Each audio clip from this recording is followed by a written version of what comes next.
જય સ્વામિનારાયણ મિત્રો. સામાજિક વિચારકોમાં મેક્સ વેબર જે છે આપણે ભણી રહ્યા છીએ. મેં મેક્સ વેબરનો સામાજિક ક્રિયાનો ખ્યાલ જે છે તમને થોડો મારા દ્રષ્ટિએ જે વિચારો હતા એ વિચારોને સમજાવવાનો પ્રયત્ન કર્યો. હવે આપણે જે છે મેક્સ વેબરનો નોકરશાહીનો જે સિદ્ધાંત છે એ નોકરશાહીનો સિદ્ધાંત જે છે એ સમજશું.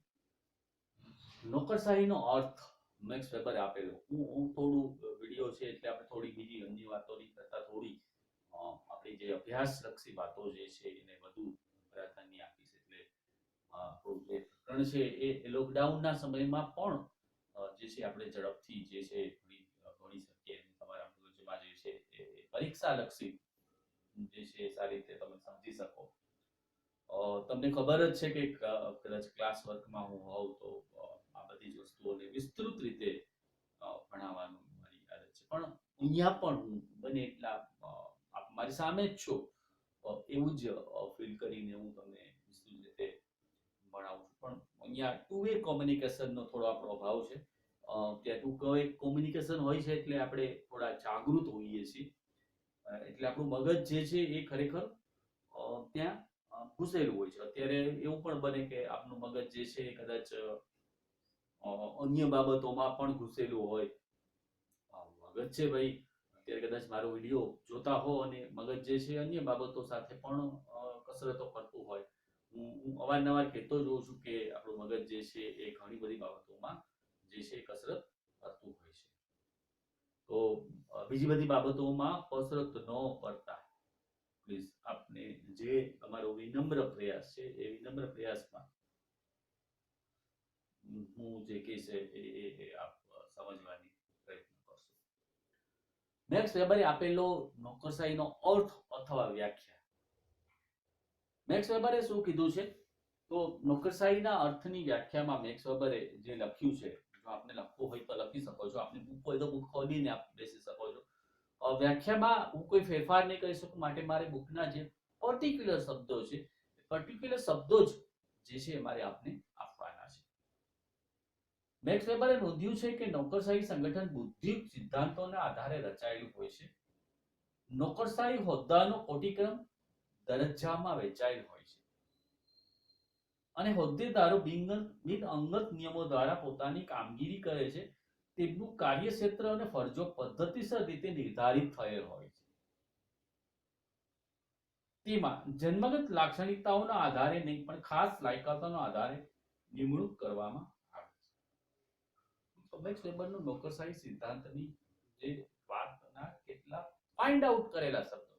આપને ખબર છે કે હું કોઈ પણ વ્યાખ્યાના શબ્દો જે છે પહેલા ફાઇન્ડ આઉટ કરું છું અને ફાઇન્ડ આઉટ કરીને એ શબ્દનો અર્થ કરીને પછી આપણે એ વ્યાખ્યાને જે છે એ જોડીને જે છે એ જોઈએ છીએ.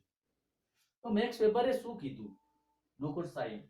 તો કે નોકરશાહી છે એ બુદ્ધિયુક્ત, પહેલો શબ્દ એમાં છે બુદ્ધિયુક્ત, પ્લાનિંગ થી ગોઠવેલી. બુદ્ધિયુક્ત મીન્સ જેની અંદર પ્રી પ્લાનિંગ હોય. તમે તમે તમે તમે જે છે એ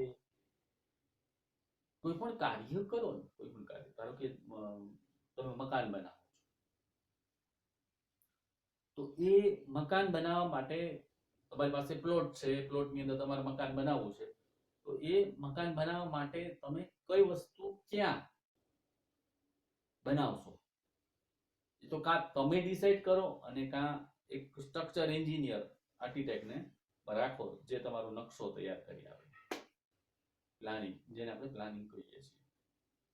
આપણે ઘણી વખત બહાર જવું હોય, બહાર ગામ જવું હોય,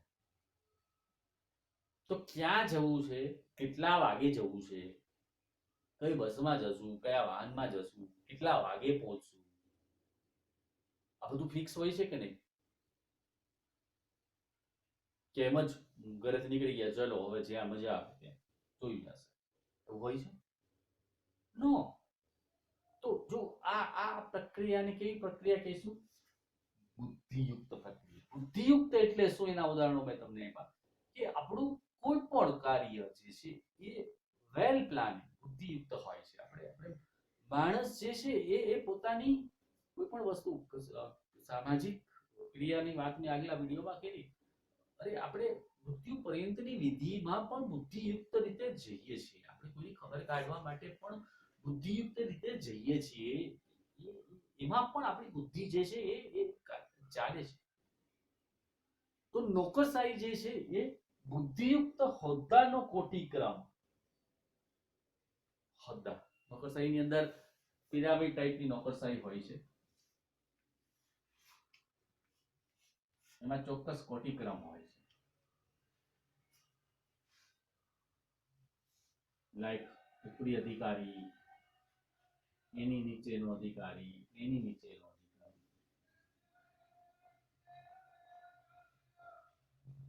દરેકના કામનું વિભાજન હોય છે.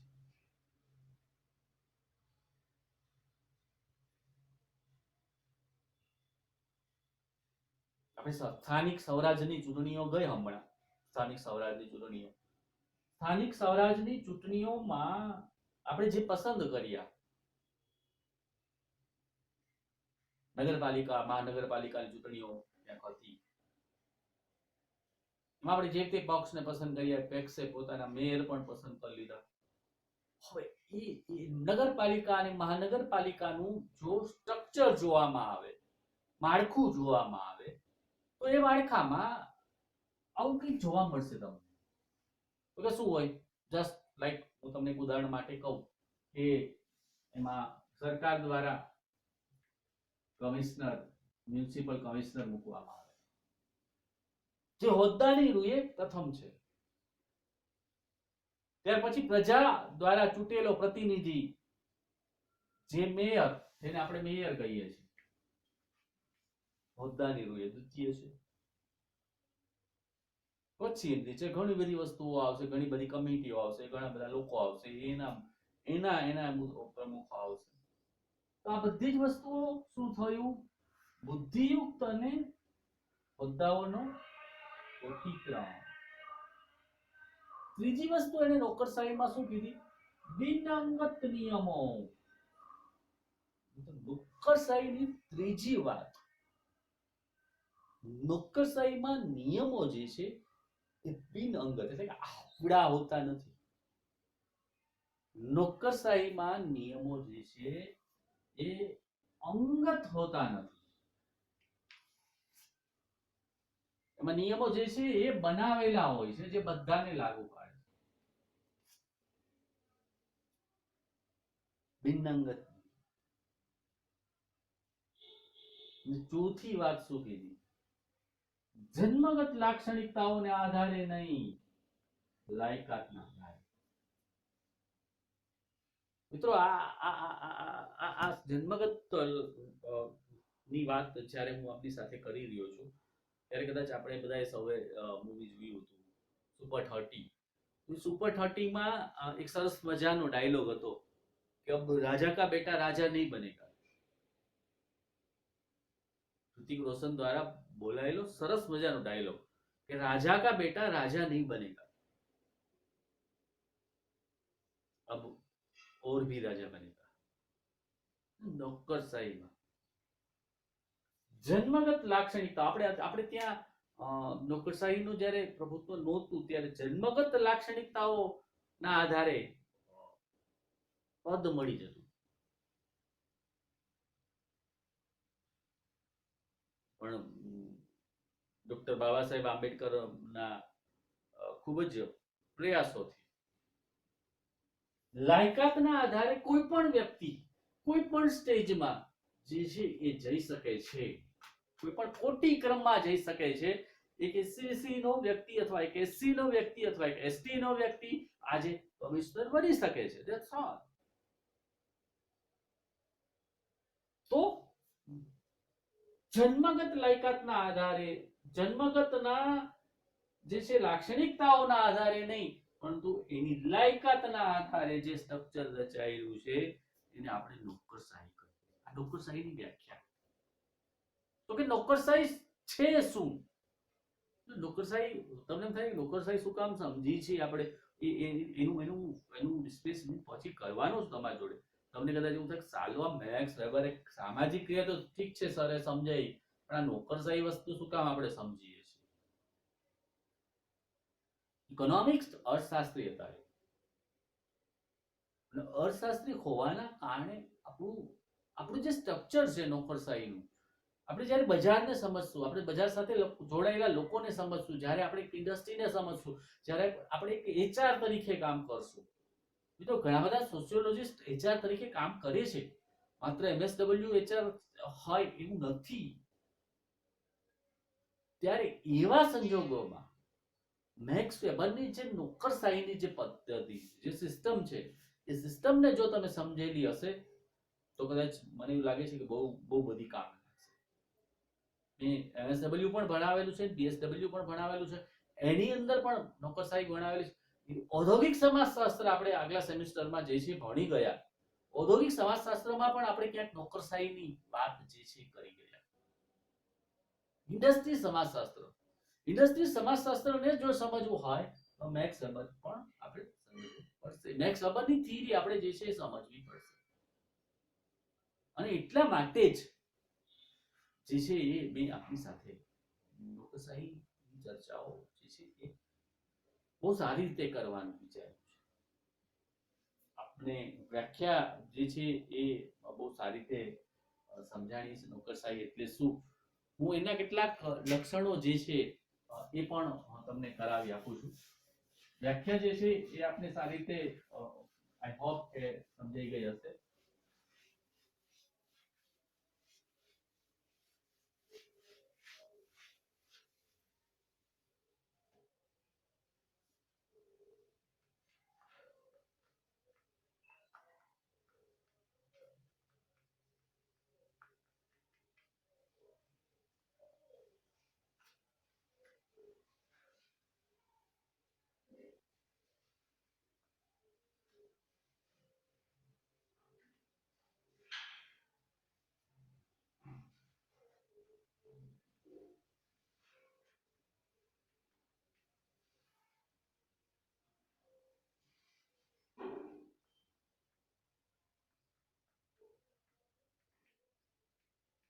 સત્તા અને તાબેદારીના સંબંધો,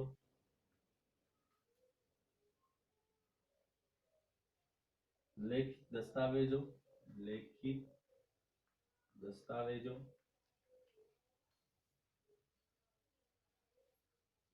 ફાઇલોનો ઉપયોગ,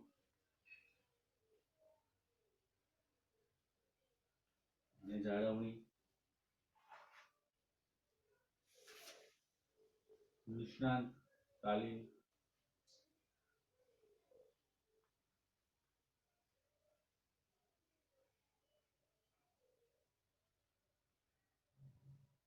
નિયમો દ્વારા સંચાલન,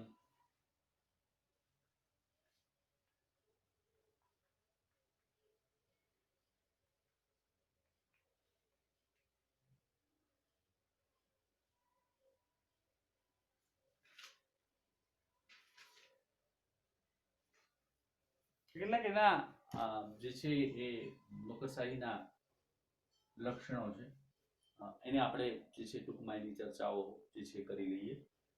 નિર્ધારિત સત્તાવાર કાર્યક્ષેત્ર, નોકરશાહીમાં જે કાર્યક્ષેત્ર છે એ નિર્ધારિત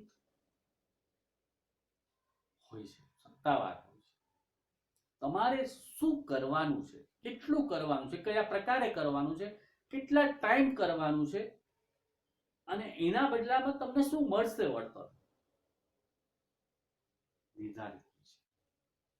દરેક વસ્તુ એમાં નિર્ધારિત હોય છે. સત્તા અને તાબેદારીના સંબંધો હોય છે. જ્યારે કોટિક્રમ આવશે, માળખાનો કોટિક્રમ આવશે, ત્યારે એ કોટિક્રમમાં તમારી ઉપર એક પણ વ્યક્તિ હશે જે તમારી ઉપર સત્તા ભોગવતો હશે, તમે એના તાબે હશો.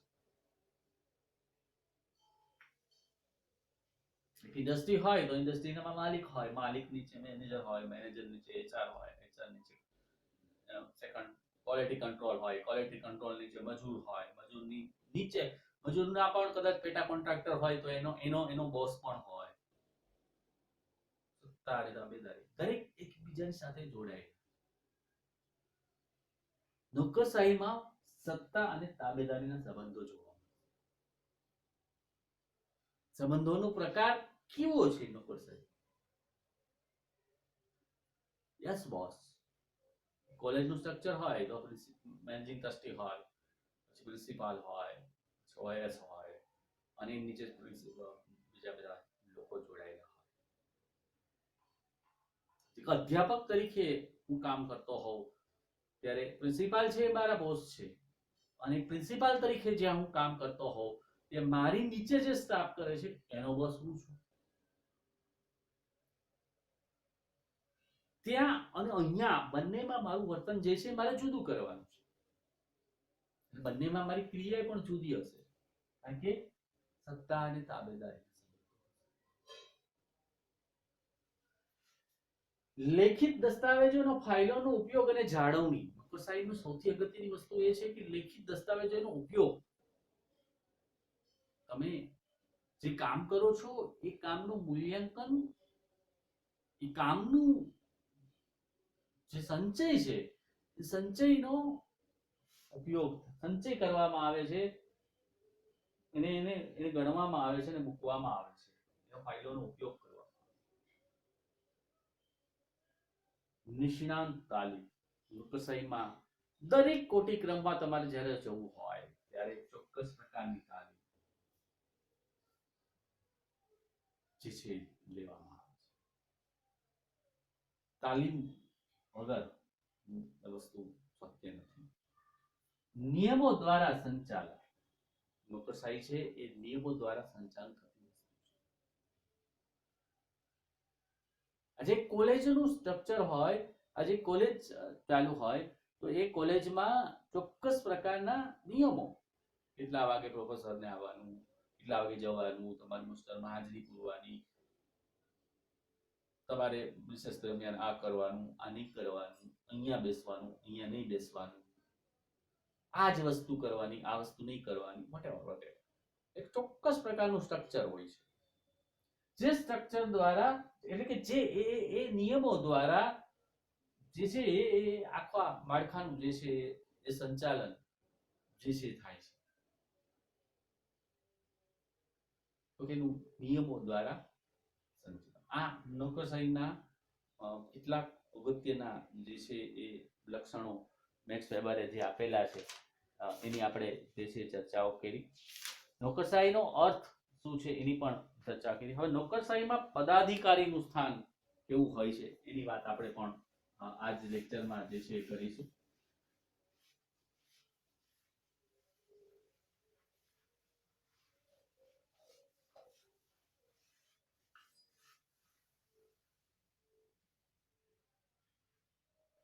નોકરશાહીમાં પદાધિકારીનું સ્થાન.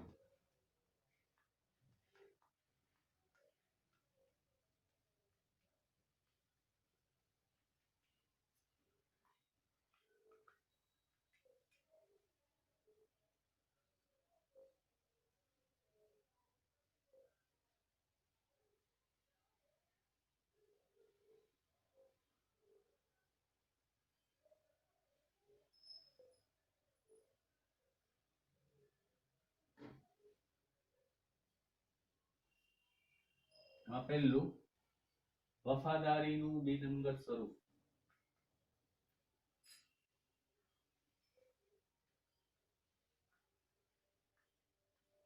બીજું,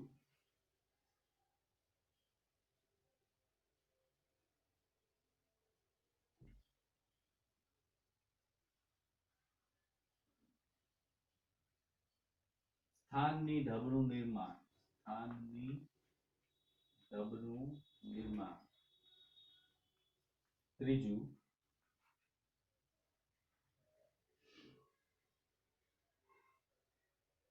પદ પ્રાપ્તિના સ્ત્રોત. પદ પ્રાપ્તિના સ્ત્રોત બે પ્રકારે છે, એક ચૂંટણી અને બીજું પરીક્ષા.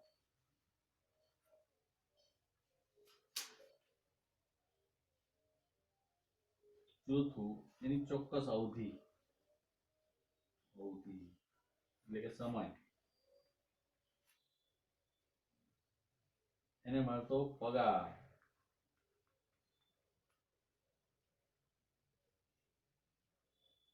અને છેલ્લું કારકિર્દીનો અવકાશ.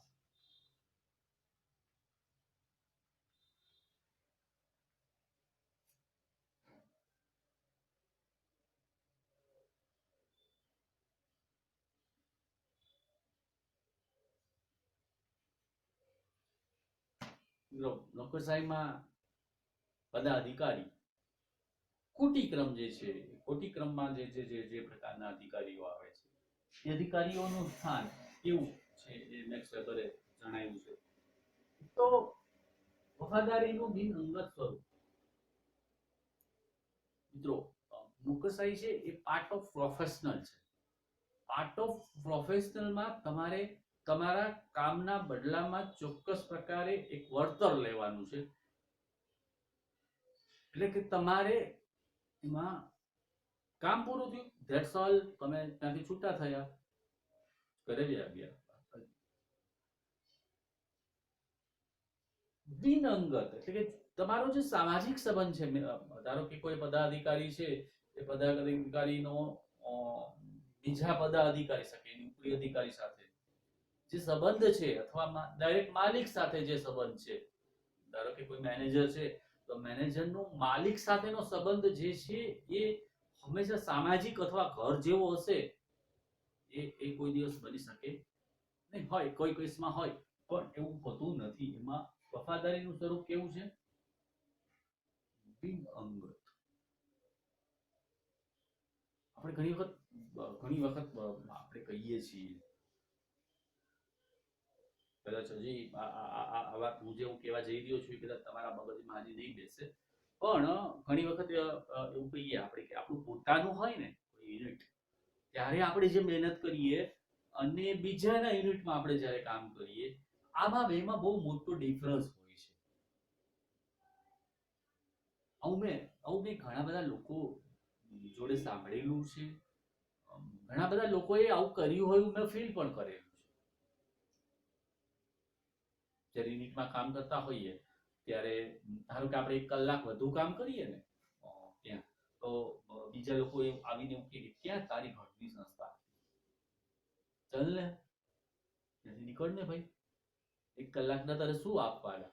અથવા આપણે કંઈ બીજું વધારાનું કામ કરવા જ્યારે જઈએ ત્યારે એની અંદર જ્યારે વફાદારીની વાત આવે છે, મેં આવું ફીલ કરેલું છે, પર્સનલ ફીલ કરેલું છે, એટલા માટે હું આપની સાથે શેર કરું છું કે એની અંદર જ્યારે વફાદારીની વાત આવે છે ત્યારે આવું કંઈક ને કંઈક જે છે આપણી સામે આવે છે કે ભાઈ તારી શું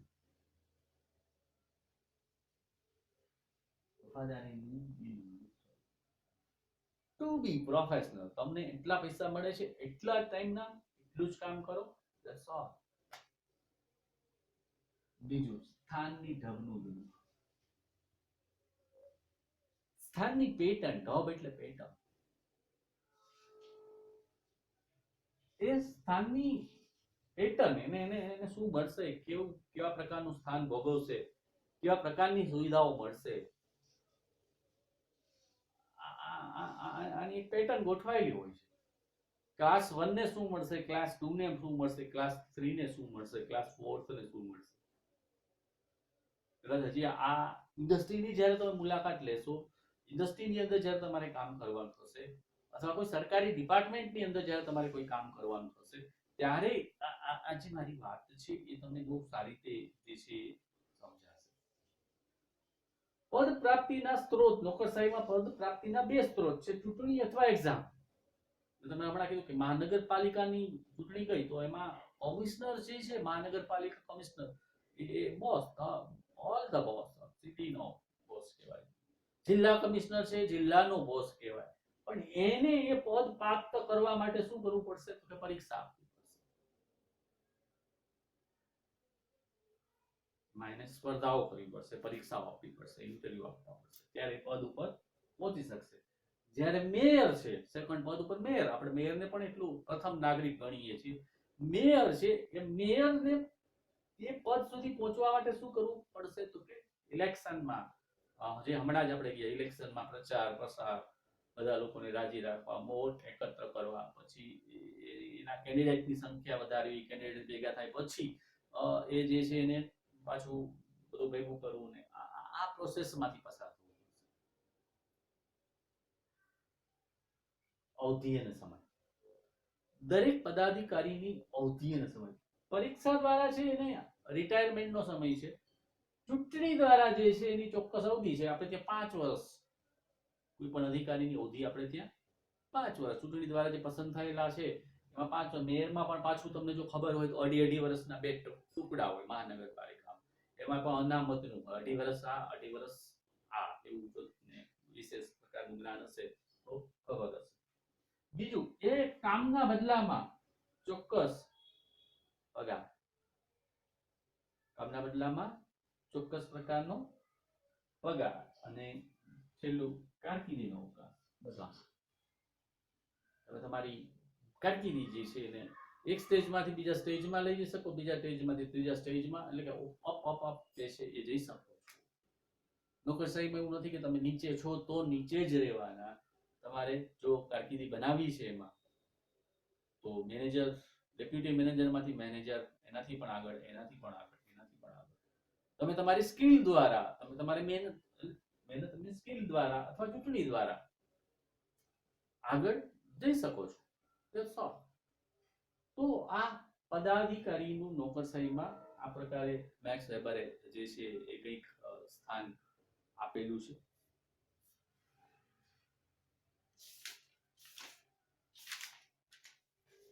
હવે આપણે જે છે આનાથી આગળ નોકરશાહીની જે છે બીજી ચર્ચાઓ કરીશું.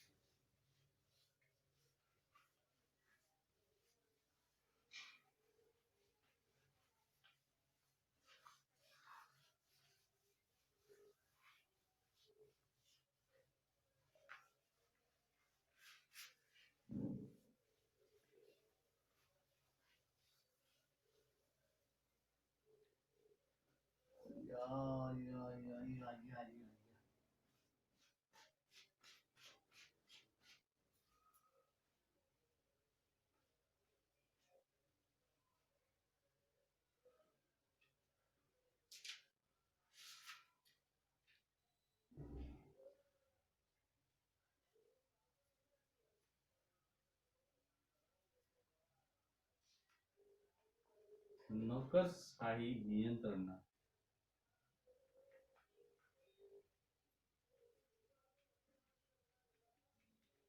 સામાજિક પરિણામો.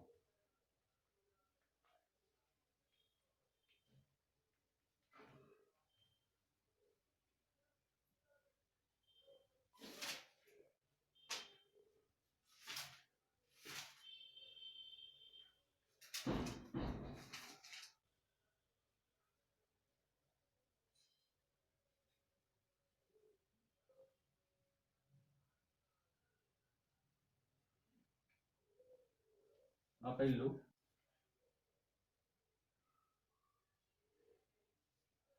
લેવલિંગ મનોવૃત્તિનો વિકાસ.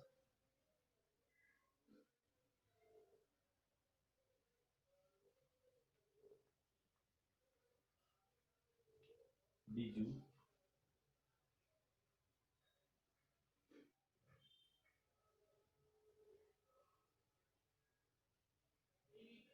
ધનિક સત્તાશાહીની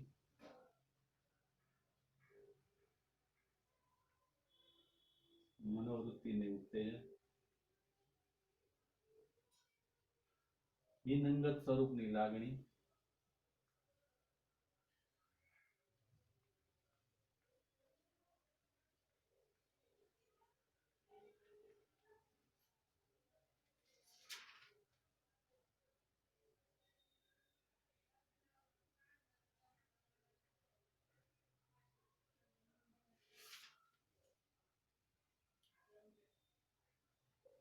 આવું કંઈક જે છે નોકરશાહી નિયંત્રણના સામાજિક પરિણામો આપણને મેક્સ વેબરે જે છે બતાવ્યા છે.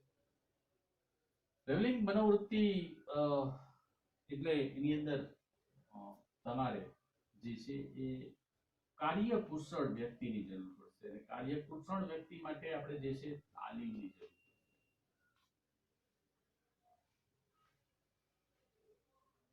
છે. તાલીમ પામેલા લોકો જ નોકરશાહીની અંદર પાર્ટ ઓફ નોકરશાહીમાં આવી શકશે. ધનિક સત્તાશાહીનો જે છે ને એની વાત લોકશાહીમાં કરેલી છે કે સત્તા કેવી આવશે? જેની પાસે ધન હશે, પૈસા હશે, એ પોતાની ધનના પરિણામે, પોતાના શક્તિના ધનના પરિણામે અન્ય વ્યક્તિઓને પોતાની નીચે રાખી શકશે. તો સીધી વાત છે કે સત્તાશાહી કેવી આવશે?